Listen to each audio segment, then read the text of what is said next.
Hello and welcome back to the channel. Today we are going to be taking a look at the Mercury Cougar in A-Class.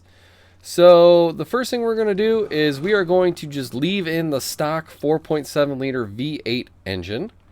Then for the parts, we're going to have the basic induction, the Sport ECU, Pro Fuel System, Pro Exhaust, Pro Roots Supercharger, and Pro Nitrous with Elite Road Suspension, Basic Brakes, Elite Grip Tires, Elite Clutch, the Sport 5-Speed Gearbox, the Elite Differential and Super Nitrous Grip and Drift for Auxiliary.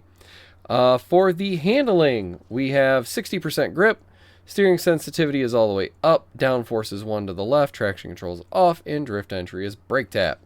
All in all, this will give us a top speed of 165 miles per hour with a 0 to 60 of 4.4 and a quarter mile of 12.6. In A-Class, though, it has a pretty good max torque of 574 foot-pounds, so that's kind of what makes this car pretty decent. But I haven't raced it in multiplayer, so let's see if it really is decent or not. Okay, so I did manage to get 2 other people to race against, so that's a nice start to things. But we're about to find out if this car is worth it or not. And it looks like I'm racing a Z4 and 180SX, I think. That's what it looks like, yeah. So, while the launch part is not difficult to maintain at all, so that's nice. Off the line, it wasn't any better than these two. But we're about to find out if it can get around or be better than either of these. So pretty decent drift coming around that corner. It would be... Oh, that was my fault. I didn't see that car coming. I feel like I'd be in first right now if I wouldn't have hit that car. But c'est la vie. Maybe I can get it back, or get into first before the end of this race. That would be lovely. So this thing does drift the corner very nicely, which I am happy about. And I'm currently about to take second place, I think. Let's see, can I do it on the outside? I sure can. So that's pretty good. I got back into second after wrecking. It does seem like that 180 is kind of pulling away though, which is not a good thing, but I think I'd be up there with it if I wouldn't have wrecked, like I said. But it does look like I'm maybe catching a little bit here and there. But now that I look at the distance away, he is pulling on me. Hopefully I can make up some time and space here. Oh, there comes the Z4. Wow. Out of nowhere with the Z4. I wish I would have landed on the road instead of the dirt, but not much I could do about it at that point. I did get some good burst nos just from hanging out in the air, but I didn't get it at the end here. So I'm definitely going to lose this race. I'm not even going to get second. But maybe I'll do better in the next race. Okay, so here we are on Windy City Sprint. This is more of a top speed race. There's like 1 corner in it, or maybe 2, but it's more about getting to your top speed. And getting there quickly because A races aren't very long.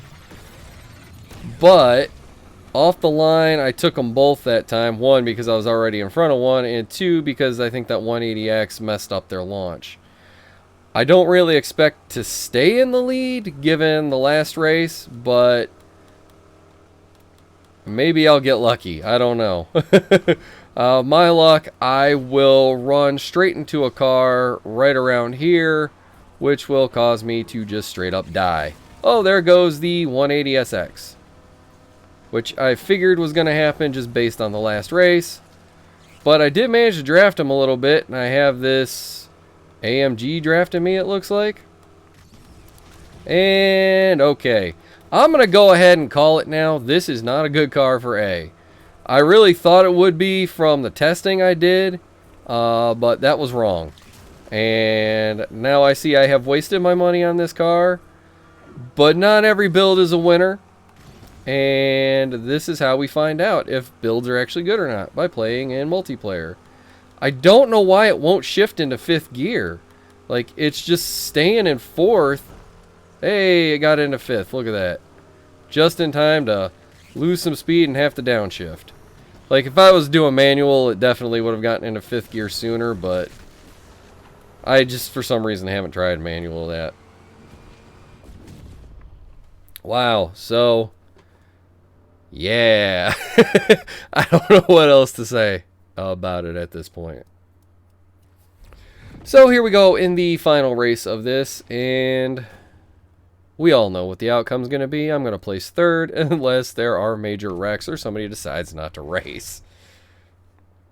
Okay, let's just get this over with. Come on. Alright, let's get the launch so that I can lose. Here we go. I mean, that... Off the line, I'm better than the guy, the person in, like, third right now, but it doesn't matter because I'm not better than them in anything else. And there's the 180. They took through the dirt. That was the problem there. Wow, I'm not getting smoked by the 180 at the moment, so that's nice. I'm actually passing them, which is very surprising. Like, I did not expect to get into the lead at all in this race. And somehow I am right now. So apparently that 180SX is built for straightaways and not for corners is my guess. But this is apparently built for corners and not straightaways? I don't... I'm so confused with this car right now. I thought I understood how bad it was before this, and now I'm just sitting here wondering, is it just not meant for races that have straightaways? I am so confused. But I had to take that way wider than I would have preferred just because of all that traffic that was there. Then it got loose out of nowhere on me. Oh, 180's catching up now. We're on the straight, so. And there it goes off-roading. It's back in its rightful first place. And we're going to try and finish this out in second, if I can. Although I'm not expecting to. I am leading with my controller. That is just silly. I'm like, oh, if I lean, I will turn better. Something my mom used to do when she played Mario. It's just silly. Oh, did I just take him around that corner because I took it better? But I have nothing left in the tank. But, did I do it? I won! I did not expect to win that race. Okay, so I guess this car is good if you have lots of windy turns and tight stuff, but if you have a lot of straightaways, it's not good. So short track, turns, yes. Anything with long straights, no. So we found the use for this car. But yeah, I don't really recommend buying it unless you really just want one specifically for courses like Hard 8. Yeah, that's going to do it. If you haven't already, please subscribe to the channel, leave the comments down below, smash on that like button, and I will catch you in the next one.